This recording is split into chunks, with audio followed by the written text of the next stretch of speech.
Stokely Carmichael was born commentary to Adolphus Carmichael and Mabel R. Carmichael on June 29, 1941 in the port of Spain, Trinidad.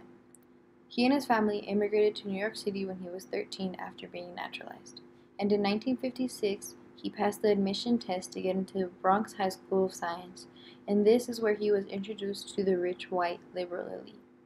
As a teenager, Carmichael was popular and often seen dating white girls and hanging out with the it crowd. However, even at this young age, Carmichael had a high awareness of the racial divide between him and his classmates. Even with this awareness, Stokely Carmichael did not get involved with the civil rights movement until the end of his high school years, after watching footage of a sit-in on TV. He had always believed that the protesters and activists had only done it for the publicity, and it wasn't until he saw them being heckled and harassed, yet remaining resilient, that he felt the need to join the movement. This kick-started his joining of the Congress of Racial Equality and also joining in on the sit-ins. Stokely Carmichael was an exemplary student and was offered various scholarships to prestigious but predominantly white universities.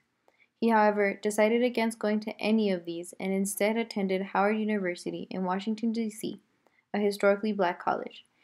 He majored in philosophy, where he studied Camus and Fanon and tried applying their theoretical frameworks to the civil rights movement. In his speech, Black Power, he uses Fanon as an example of whether or not a man can condemn himself. He says that the answer was that a man could not. Here he stated that white America could not condemn themselves for their racism. However, African Americans had already done so. In a much larger view, Snick says that white America cannot condemn herself. And since we are liberal, we have done it. You stand condemned. At 19, he went on his first freedom ride and was arrested in Jackson, Mississippi for entering a whites-only waiting room. He was jailed for 49 days but was undeterred and remained involved in the civil rights movement throughout college. He graduated Howard University with honors in 1964. Carmichael went on to join the Student Nonviolent Coordinating Committee and was quickly appointed as field organizer for Lowndes County, Alabama. Here, he worked on registering black voters and changed the 70 who had been registered to 2,600. He founded the Lowndes County Freedom Organization, as he was not satisfied with the major political parties in this county.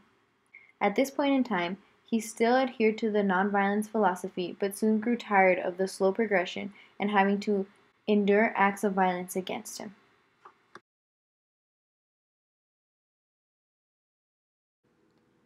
By May 1966, when he was elected national chairman of the SNCC, Carmichael no longer had faith in the nonviolent theory. This is where he and SNCC turned to the radical direction. Carmichael began to turn down white members who had once been actively recruited, and in 1966, James Meredith, a civil rights activist who had been the first to attend the University of Mississippi as a black student, was shot while walking on a walk against fear.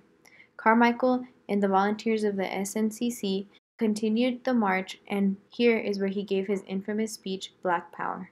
The following clip depicts Stokely Carmichael discussing Black Power. So anyone who tells me that we should not be involved in this type of confrontation doesn't know how to make history for our people.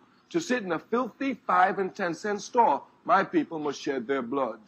To ride on a filthy bus where we pay like everybody else, we must shed our blood. To get into schools where we pay taxes, we must shed our blood. To get the vote, we must shed our blood.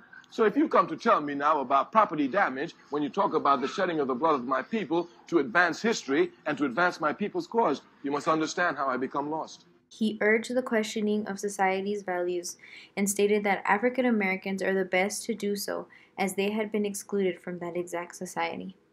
Carmichael's following began to also look at black militantism, and riots began to ensue after his speeches called for black movement toward equality.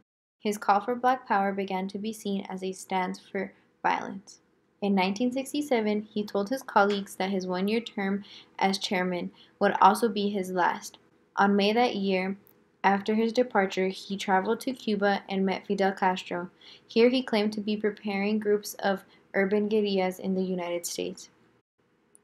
He then became the honorary prime minister of the Black Panthers, but was ultimately railroaded by J. Edgar Hoover and the FBI. He spent the next 2 years becoming increasingly more invested in Pan-Africanism, and this ultimately became his life cause as he ended up moving to Guinea and urged African Americans to do so as well. On November 15, 1998, at the age of 57, he died of prostate cancer.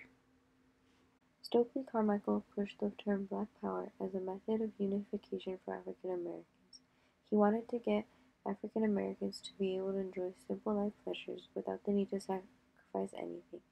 Although his later political ideas became more radical as time progressed, Carmichael operated on the belief of equality for all.